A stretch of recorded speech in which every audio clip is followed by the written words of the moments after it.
I decided to take a break from the normal schedule for today, just to have some fun in normal survival Minecraft. And if this goes well, it could be a third Let's Play series.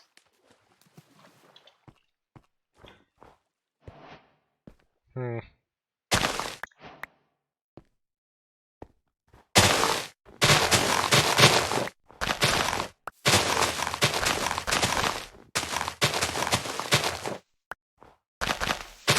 It's been a very long time since last time, and guess what else? I've actually noticed something. The reason I ended the first survival Let's Play series of Minecraft is because I ran into a huge roadblock in my ability to automate, which was that I couldn't figure out how to automate fuel production. Specifically because there's no such thing as auto crafting in Minecraft. All crafting is done by hand, which irritated me enough to where I stopped playing Minecraft for a while. And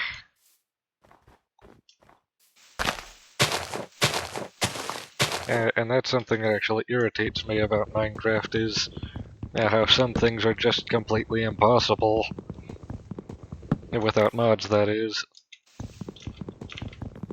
And then, of course, making mods for Minecraft, that's a nightmare.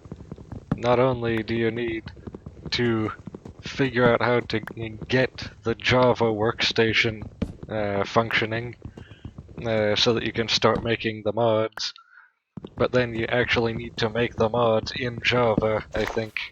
I'm not even entirely sure how it works.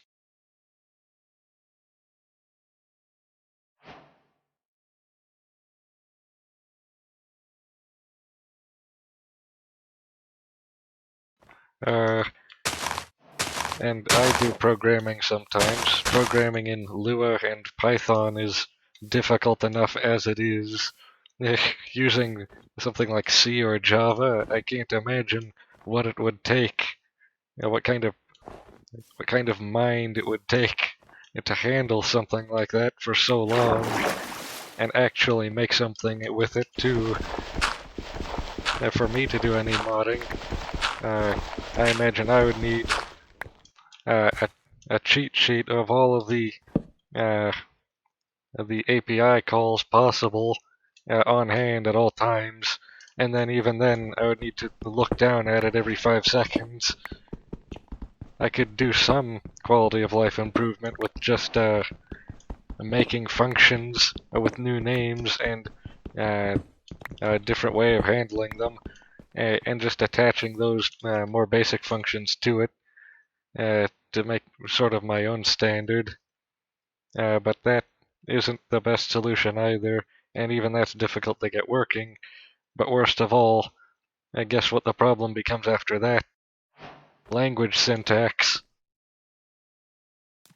At some level, the most limiting factor is the actual syntax of the language, uh, which the only way to get around that is to make a compiler out of that language that uses a different syntax.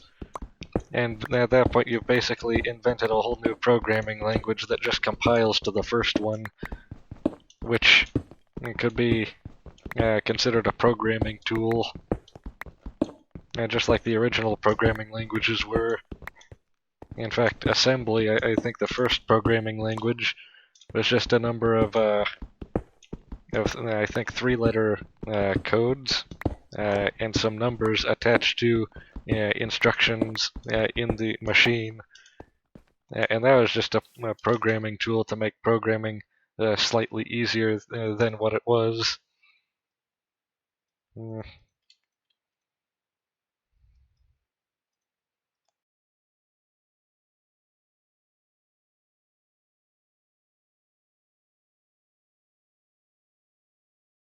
Hmm. Still midday. I should be able to get this done by the first day and have a place to live. And this will just be the basic base camp. Hey, you know what's really stupid though? I actually really like programming and computers and machines in general, but all of the programming languages that I know are terrible. They're all terrible to differing degrees. And the reason for this, hold on a second. This entryway looks terrible.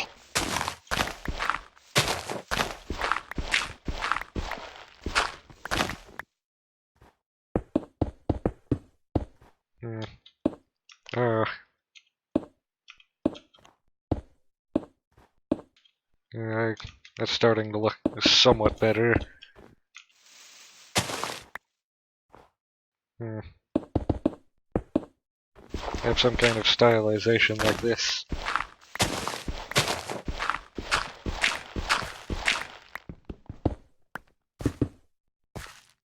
Although, it's kind of early to be thinking about stylization, things like that. I don't like how that looks recessed like that. Bring that out. Also make the floor wood. But the floor just outside should be stone. Like that. So it looks like that. Yeah, that's fine for start.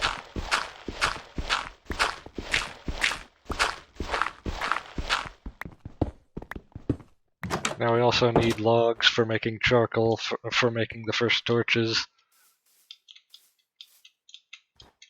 And of course, this problem with every programming language being... Oh wait, I didn't even get done saying what was so terrible about them. Well, first of all, I'm not even sure how to put it into words. I'll think about that while I do this.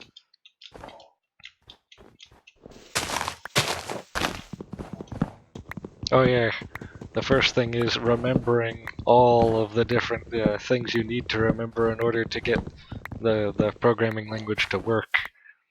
Which, first of all, you need to remember all of the keywords, which that's already a nightmare. Like, and in order to do that, to begin with, you basically need to have a list of all of them on hand at all times until you memorize them. And even if you memorize them, you can forget some.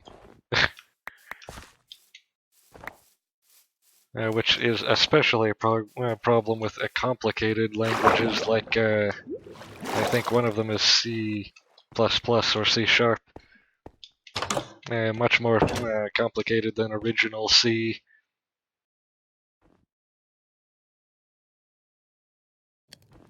Hmm.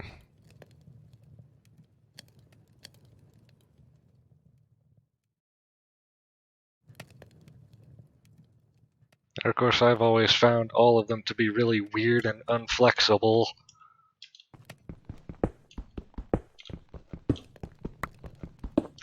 Just the difficulty in doing simple things like rendering a window.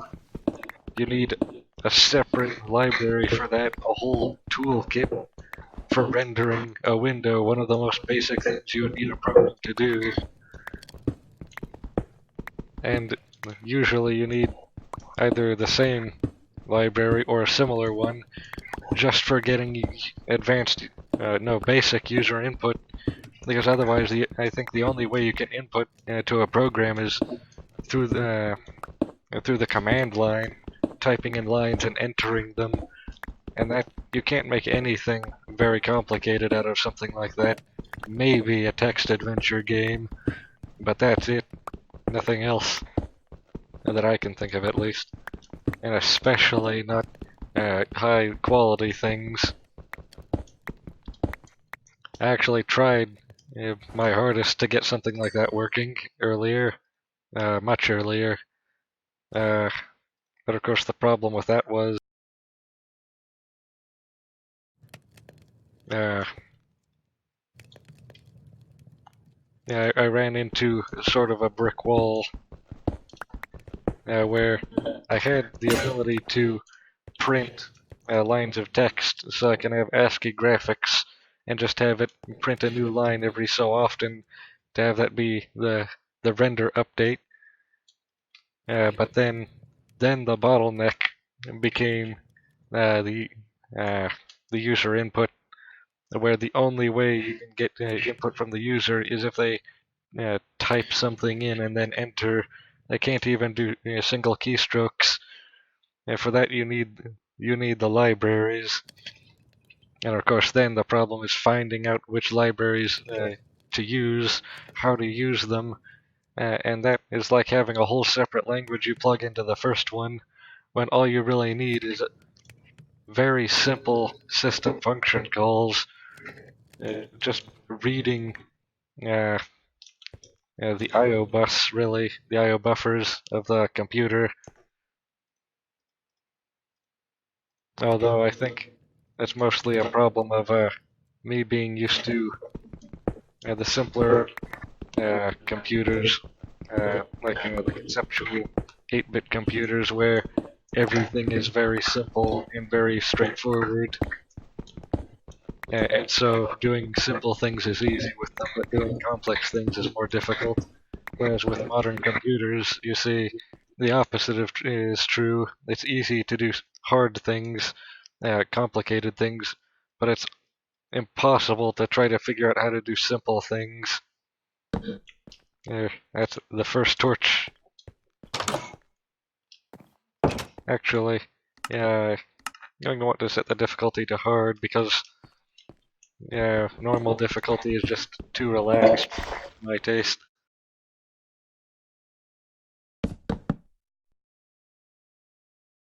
There, and now we're going to remain underground for the rest of the night. We also have this area dug out under here, and we can expand further even. So this is what I usually like to do to begin with in a survival world. Actually, this is what I've done since the very beginning, all that long ago. I think it was Minecraft Beta 1.8 or something similar, possibly 0.3. One of those two numbers. But the first thing I remember doing in Minecraft is this. Only the first time I did it, I was slower and not as skilled in general.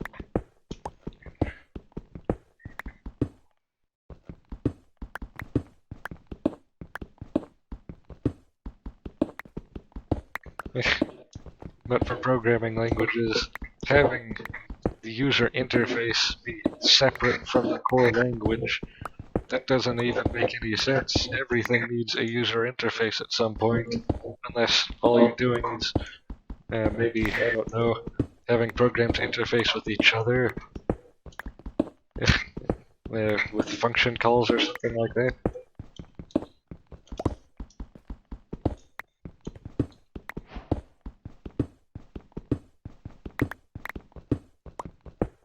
At some point, the first time I tried doing something like that, I decided it was a total farce to even try continuing with it, and so I took a break from it for a while, but then I came back because I still like programming, even though with the languages on hand it's very difficult to get anything working. I actually cycled back and forth like that for a while. In fact, right now, I'm trying to get back into Python and I'm running into the same problem again. Although this time, I'm going to see if I can get further than last time. And if I continue doing that, eventually, I'm going to have something complete at some point in the far future.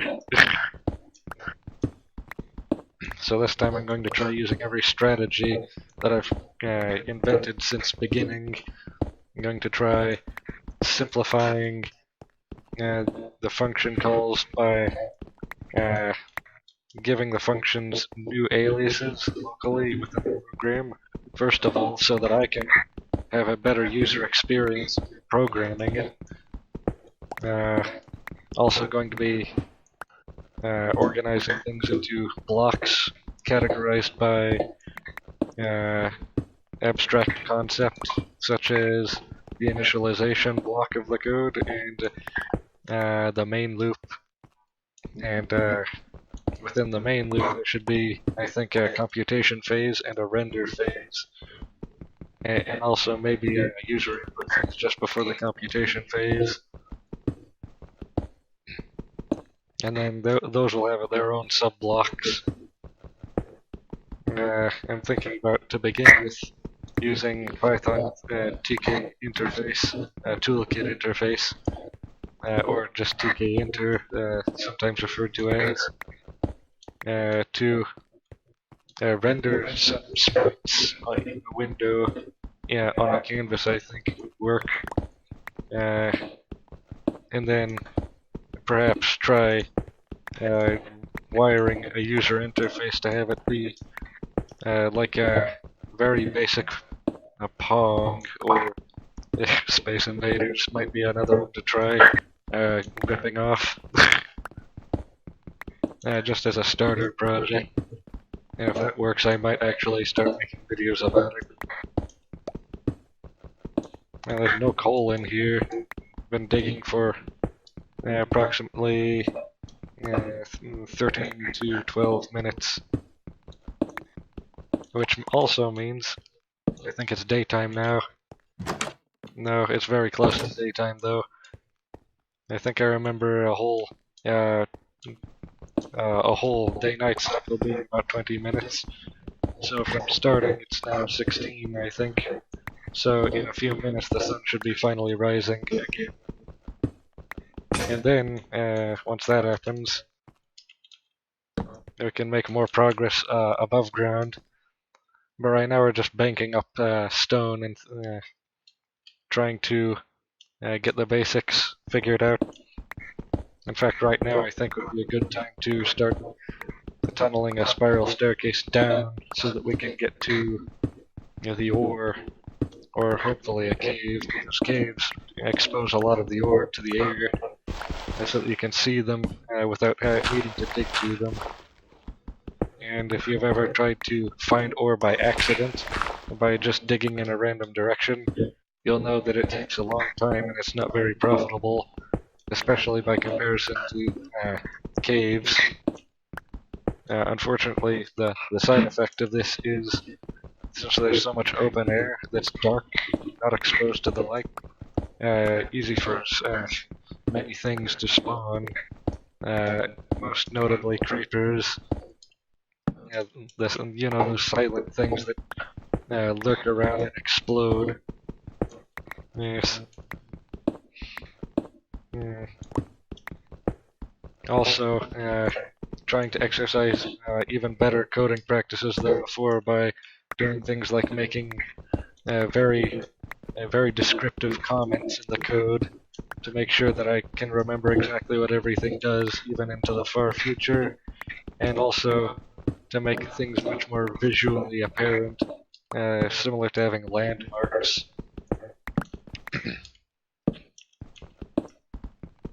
Yeah.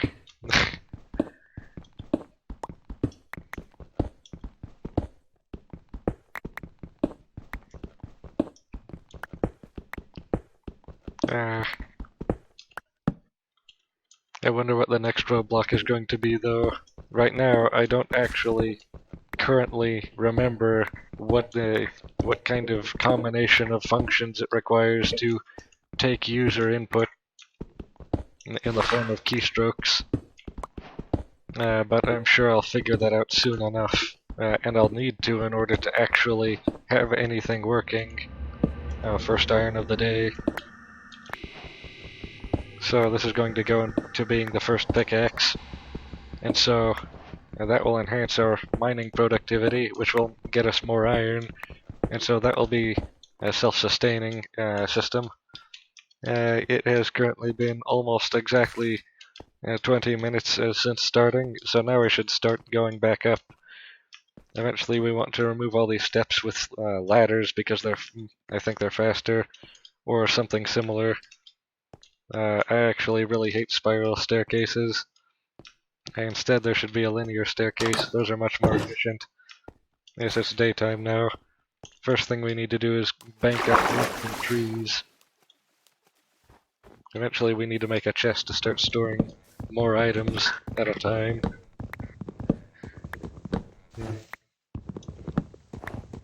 I think a good project, though, is actually making my own programming language, as complicated as that may sound. But really, it will just be a shell on top of an already existing language to make it easier to use.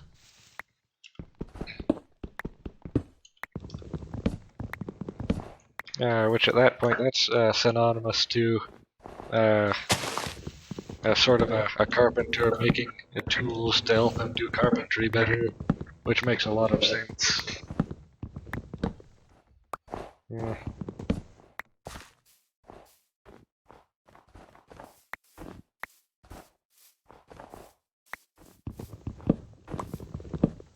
I've actually heard of some languages that compile into other languages too, which also sounds pretty interesting.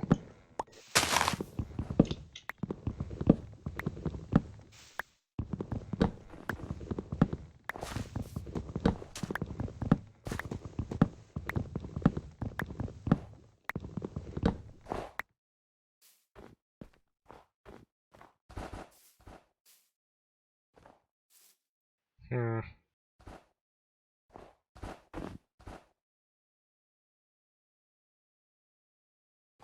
Oh yeah, I just now remembered the hunger. Hold on, I just need to quickly go find an animal. Shouldn't be too difficult. There should be one anywhere around here.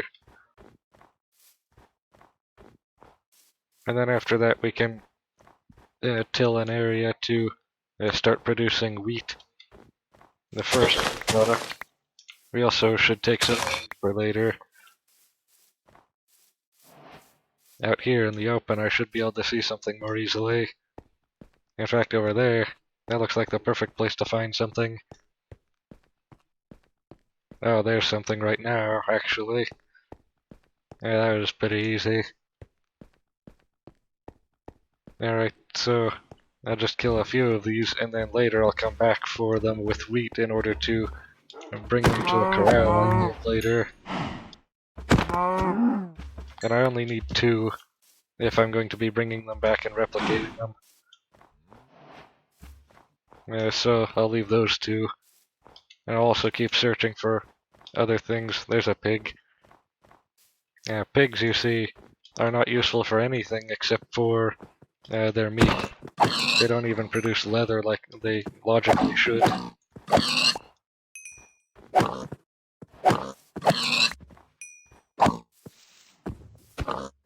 Which is actually why I'm going to be killing all of them, because they're useless to me, compared to cows, that is, which produce both meat and leather.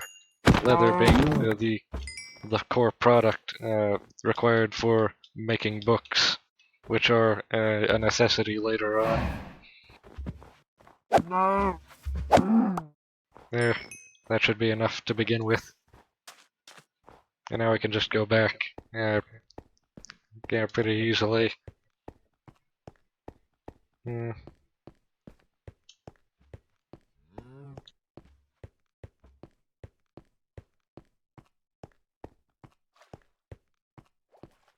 Oh, and you know what I hate the most about I think they were the 2nd or 3rd generation programming languages, things like C and Java.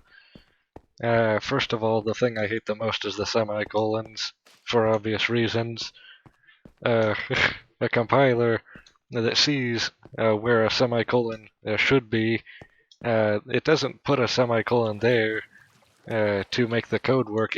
It fails to compile and then tells you that something's wrong. So there's no built-in error detection and correction, like there should be, I think.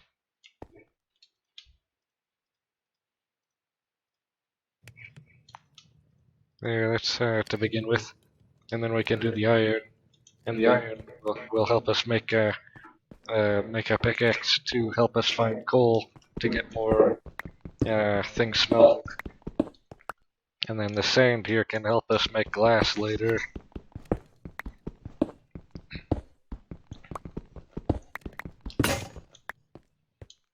Oh, and then C, needing to define what type of variable something is before you put anything in it, and then not being able to change what's in what type the variable is later. That's just strange design. Of course, that makes the compiler simpler and smaller. But there's only so simple you can become before you start losing core features that are almost necessary at some point.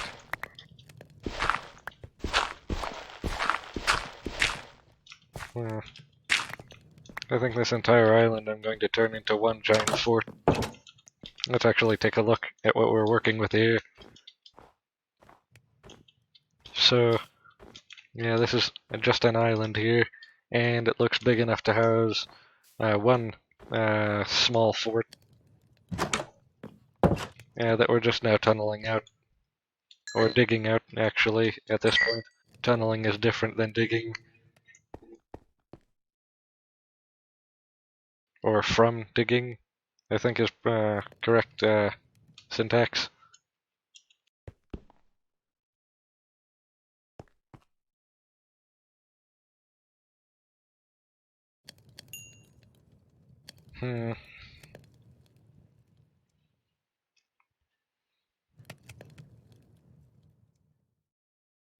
I would make a video of trying to with Python.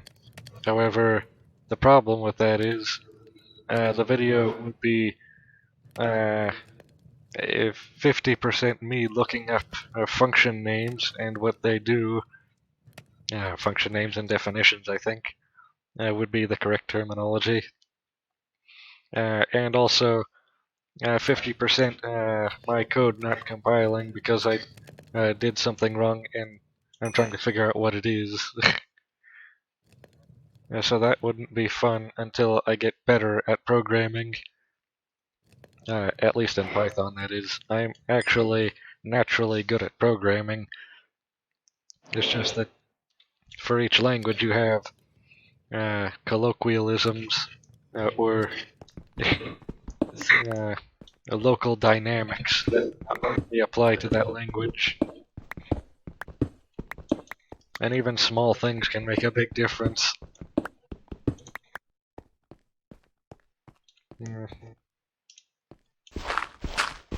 Yeah, it's dumb though, actually.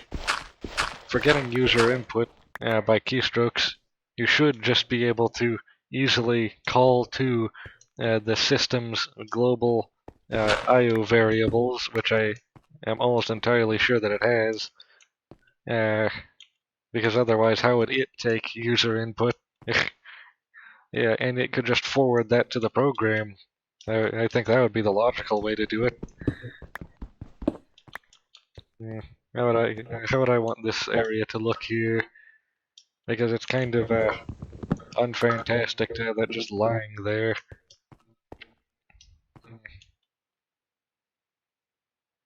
I'm going to try to make this design more ornate than I usually do.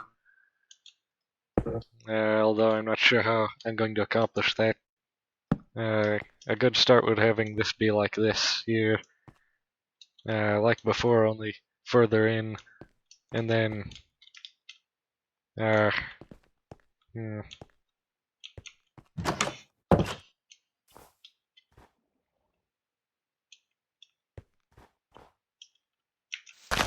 think I should extend this out first to get an idea of the general shape this should be in. And I like this sort of ribbed design at intervals of 4. Every 4th block have a rib. And of course at corners have it be kind of like a double rib, like a cross.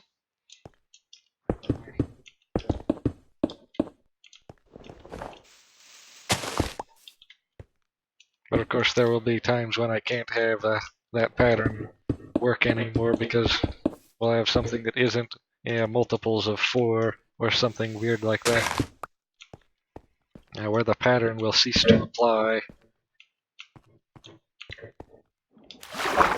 which is always something that happens eventually. It just needs to be planned for it, and have a plan for what to do when that happens.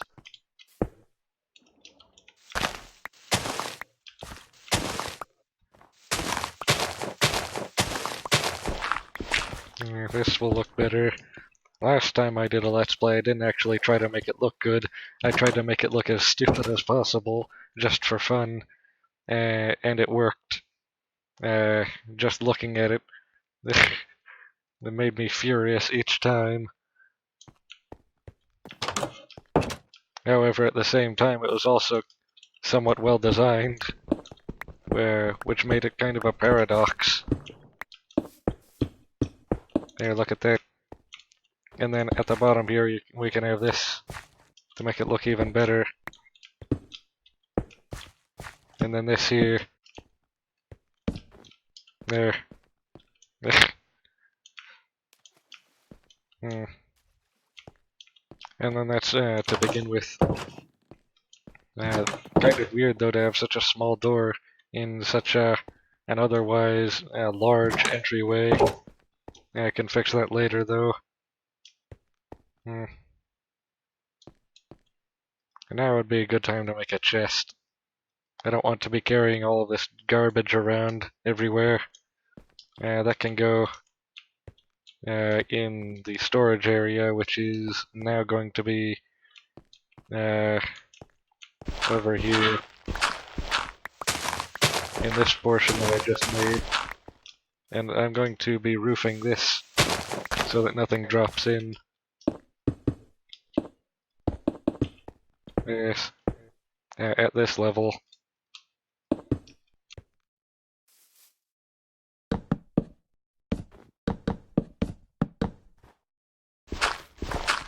So that roof is going to be 3 high. Or the room is going to be 3 high, the roof is going to be 4 high.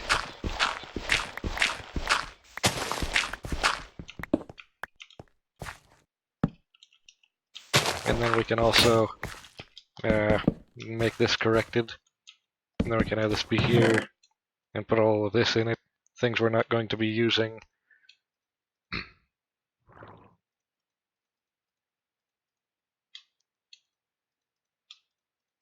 Now, always keep at least 2 stacks of both stone and wood at all times. And if you have spare iron, always carry some of that as well. And also, maybe leave behind some of the food, carry most of it. Yes.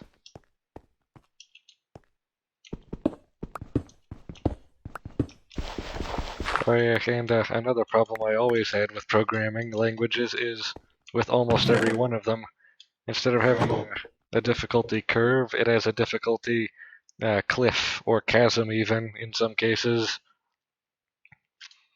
where you need to practice for practically months in order to actually get good at the language, even though a good language, it would only take at most a few days in order to learn how to use well.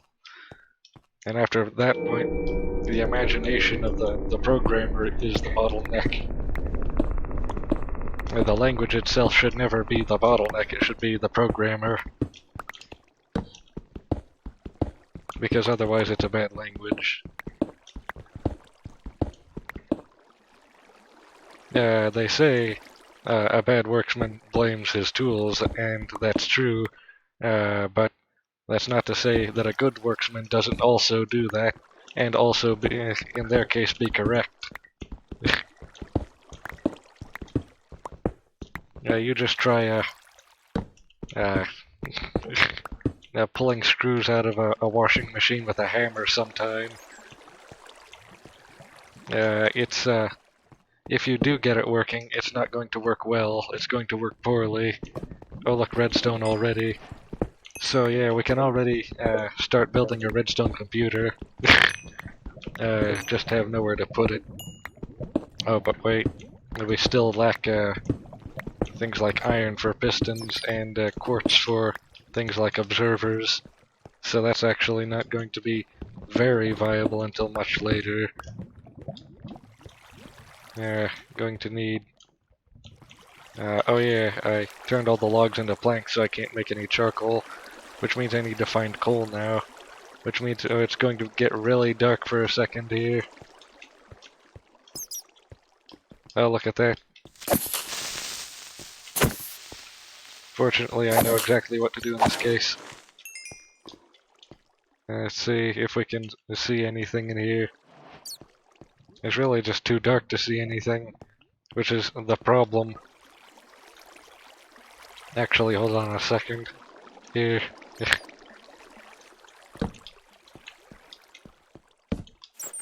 Perhaps if I... Oh, never mind. I was going to start picking up the torches again and taking them with me to reuse, but now that's unnecessary. Also, always keep some of these sticks here. Very important.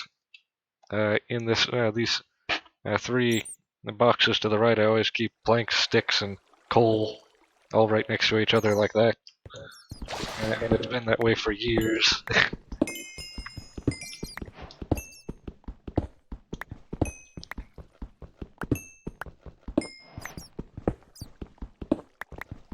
You see, the programming language Lua I really like because it's so concise that it's hard to get wrong, which is great. The only problem is you still need a separate toolkit for doing interfacing, and I couldn't even find a very good toolkit to use. And of course, Python I found tk-inter, and of course, since Python is more used, I'm sure the toolkit will be more fleshed out. But of course then, the new problem is using such a complex language. It takes more time and effort. And when you're working with something simple, you can just extend it yourself by making your own libraries and functions, just so long as you know how to. And then at that point, everything will become second nature because you designed all of it. How could you not know? And even if you do forget, you can build your own documentation in a text file, or even in a PDF file, if you really wanted to become by far the fanciest of all DIY programmers.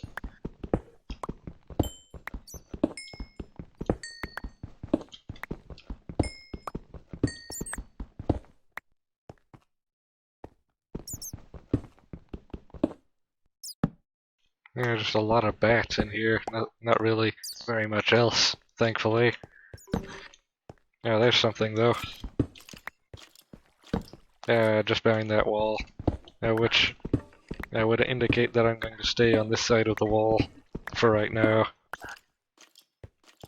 So I don't need to deal with that.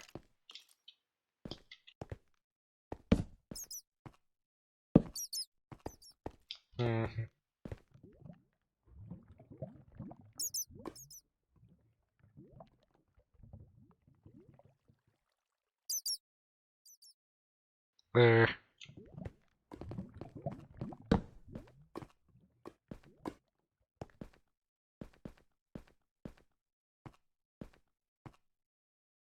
Did you know that the number 64 in decimal is the number 40 in hexadecimal? Because it is, I think,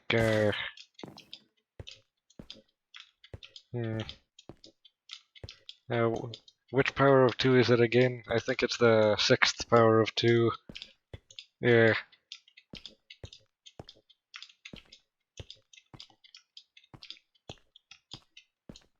Alright. Now that we're back up here, we can put all of this away.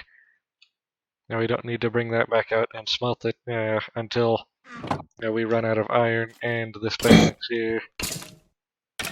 Oh, and that sounds like daytime. So we can be above ground now. After that's done burning, that is. I think right after I'm done with this episode, I'm going to actually try again to figure out how to use TK interface, because uh, in my opinion, it's not even very well made. Not a very good interface library. Uh, Not because it's not powerful or optimized in practice, but because it's just so difficult to use. And I can keep thinking all day long about things you could do to make it simpler and easier.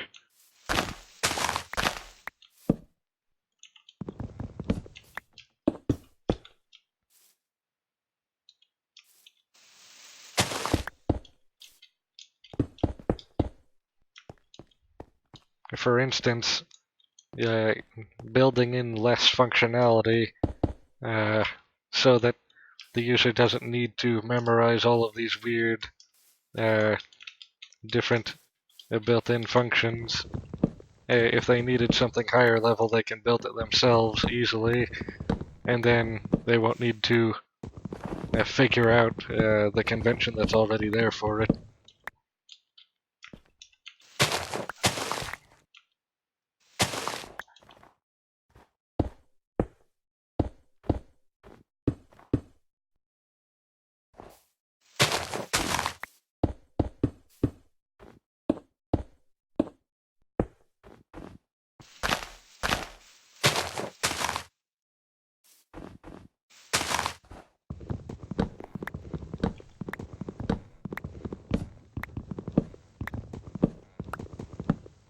You know what I also really hate?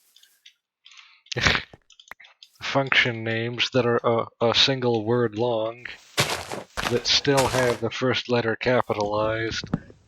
The correct form of doing that, in my practice, has been capitalizing the first letter of every word after the first word in the variable name. So that way, you don't need to use the extra shift keystroke every time you type in that name. But guess what? You would think that would stop me, but no, I found a way around that. You know what you can do? You can literally just alias that function to have the same name, but with the first letter not capitalized anymore. Which can be in the initialization phase of the code, in the first block of code, before anything gets executed. And so that way you can fix the problem. Or better yet, instead of doing that, you can abbreviate it to a three-letter acronym, especially for functions you use a lot. You can abbreviate so that you can reduce the character count in your code significantly.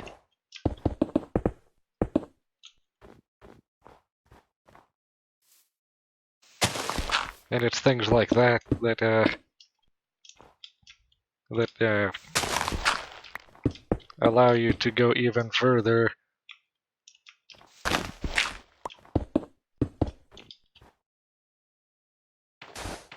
But of course, it's ridiculous that you even need to do that in the first place, to some extent.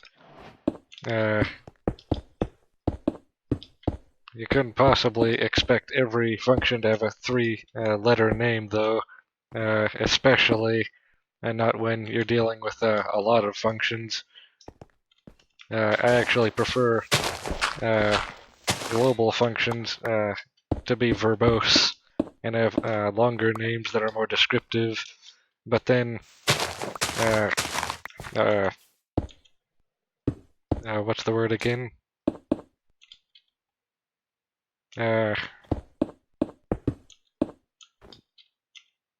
Just truncated down into the shorter form locally.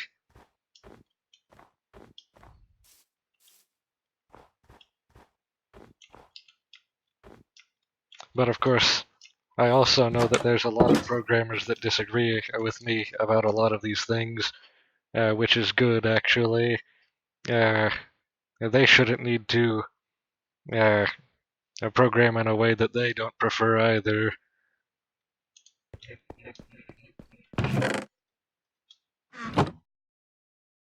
Because really the best programming language is whichever one is best for you, which is actually not the answer that's normally given to the question, what's the best programming language, unfortunately. Yeah. Looks like we got a lot done on the fortress. We're actually going to need to be building a bridge out to the mainland soon, but look at that. That's already looking pretty good.